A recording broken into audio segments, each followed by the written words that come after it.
3811. You know, today's one of those rare days when essentially the audio speak for itself. I mean, it's just incredible. So John Brennan is on CNN today. Isn't that who employs him, Mr. Producer? He's on CNN. What's that?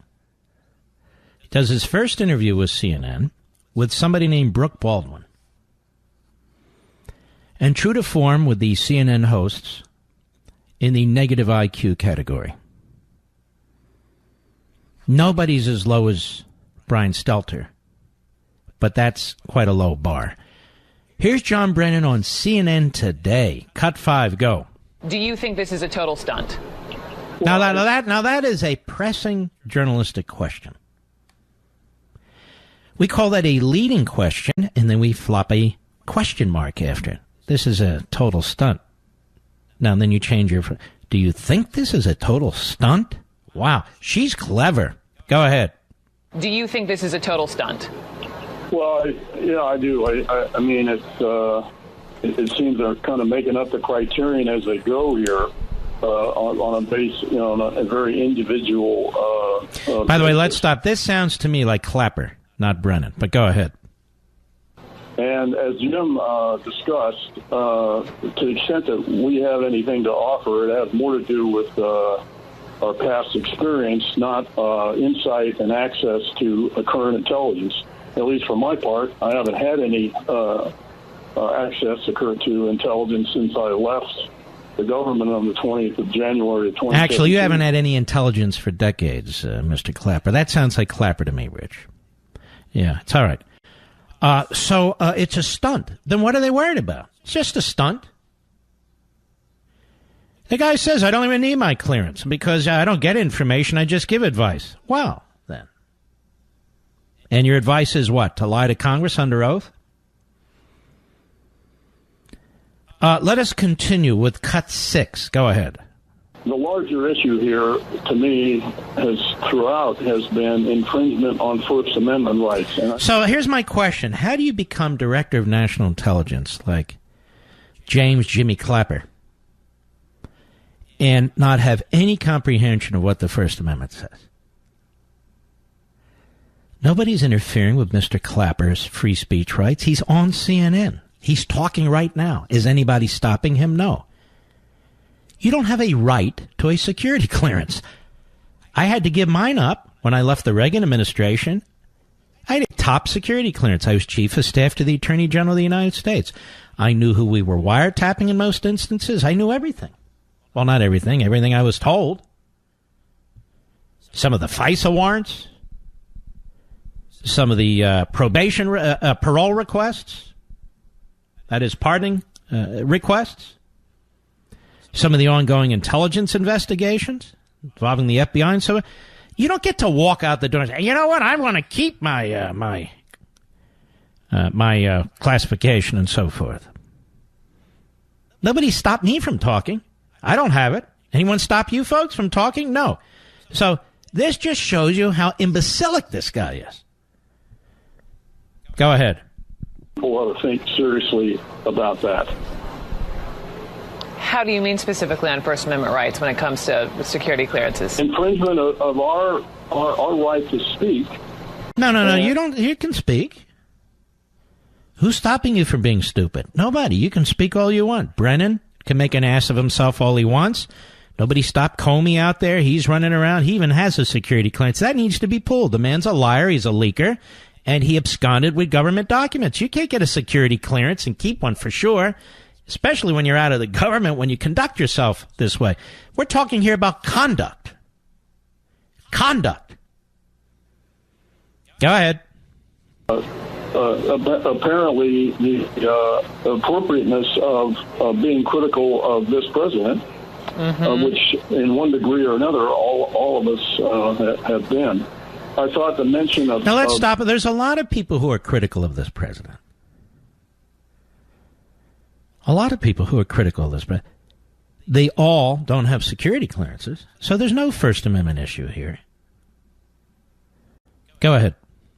I mean, Andy and McCabe, who don't have their clearances anymore, it was sort of a cover for naming him in the first place, which was a non sequitur since they didn't have, at the time they were first mentioned, didn't have their clearances then. And I think the notion of, well, the possibility of the clearances being restored is, that's kind of a red herring. Okay. Red herrings, he would know something about red herrings, wouldn't he? He lies to the American people under oath. He retains his job.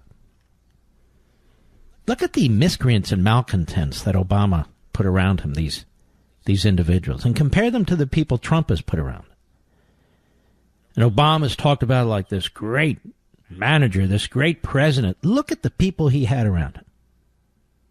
A disgrace. At the CIA, Brennan, National Security Director, National Director of Intelligence, whatever. Clapper, Susan Rice, National Security Advisor. State Department, one doofus after another. Hillary Clinton, and then, of course, John F. Student Kerry.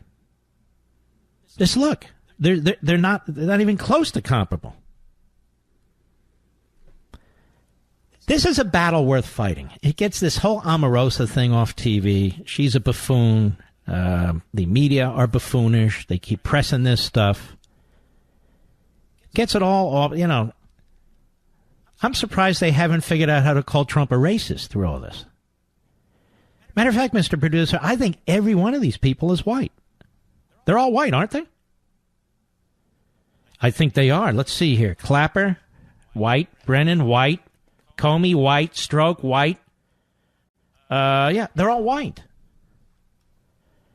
So they can't accuse him of being a racist in this regard anyway. I know they want to, but they can't. So this is not a First Amendment issue. These people, in some cases, I don't think Brennan should ever have been the CIA director. He was confirmed, however, and he got votes from people that would shock you, who claim to be national security hawks. And now they're whining that, in the case of Brennan anyway, and Clapper coming to his defense, that he should be able to keep his security clearance in perpetuity. Well, Susan Rice, she's not white. But Comey, Clapper, they're looking at Yates and McCabe and Hayden and Stroke and Page. They are. Overwhelmingly white, is by my estimation. But I am somewhat colorblind. Did you know that, Mr. Badu? Did I ever tell you that? In more ways than one, I'm actually somewhat colorblind. It's true. So this is not a controversy. This is a good thing. But the media will consider it very controversial. And they already did. An enemies list. Nixonian, says the always logic deficit Mark Warner. Enemies list. Sure, the never Trumpers will jump in on this too. They've never seen anything like this before. I've never seen anything like a former CIA director like John Brennan. Has anybody else? I don't think so. So, these people are not working for the government anymore. They're not working for the government anymore. This isn't complicated. They don't have to have a security clearance in order to do what they're doing. It is a privilege. The President of the United States runs the executive branch. You had a reporter say, you heard him, they're saying this is political. None of them are Republicans. Comey at least was a Republican. We used to hear that all the time, didn't we, Mr. Producer? Comey, even a Republican like Comey, even a Republican like Mueller, all these Republicans. I heard it over and over and over again. I know it's true because Juan Williams always said this, among others.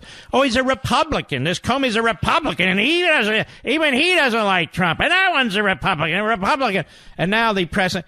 How come there's no Republicans on this list? But there is a Republican on the list. Oh, oops. And isn't he going after his political opponents? Now think about that for a second. The former CIA director, the former this director, that director, these are intelligence. People had intelligence agencies and law enforcement agencies. They're his political opponents. So it's a given that they're his political opponents. Well, why are they ever in these positions to begin with if they're political? Oops, we probably shouldn't have said that either. No, I think President of the United States did exactly the right thing. Nixon's enemy list. You see, ladies and gentlemen, Nixon's enemy. This is Mark Warner, the buffoonish, Tourette's-ridden Mark Warner. Now, of course, Mark Warner has some answering to do, regardless of what Marco Rubio says. His contacts with a Russian oligarch. I'm sure he'll be investigated for that, won't he, Mr. Producer? His back messaging. Oh, you don't remember that, do you? Oh, yeah. The same oligarch that Christopher Steele was promoting to get a visa, who Bruce Orr was helping. Yeah. Alan, Delta, Colorado, the great KNZZ. Go. I think we're missing a bit of a point here.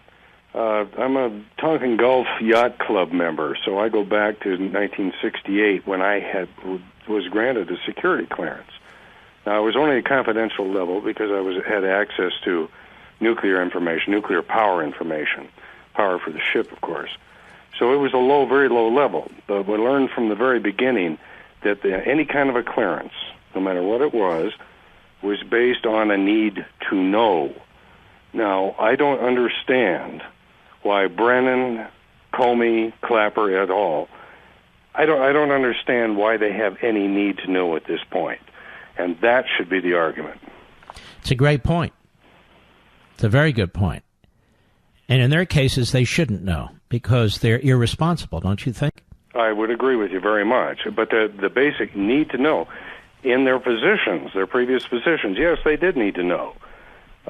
We could argue about whether they should have been in those positions. We could argue that on and on. But now that they have left the government, it has nothing to do with the First Amendment. And why should they have access to that information anyway? I mean, Mr. Brennan is going to do nothing but share it with CNN publicly. And so all the more reason to withdraw, to revoke, whatever the terminology is, his security clearance. Excellent point. I agree with you completely. We'll be right back. Mark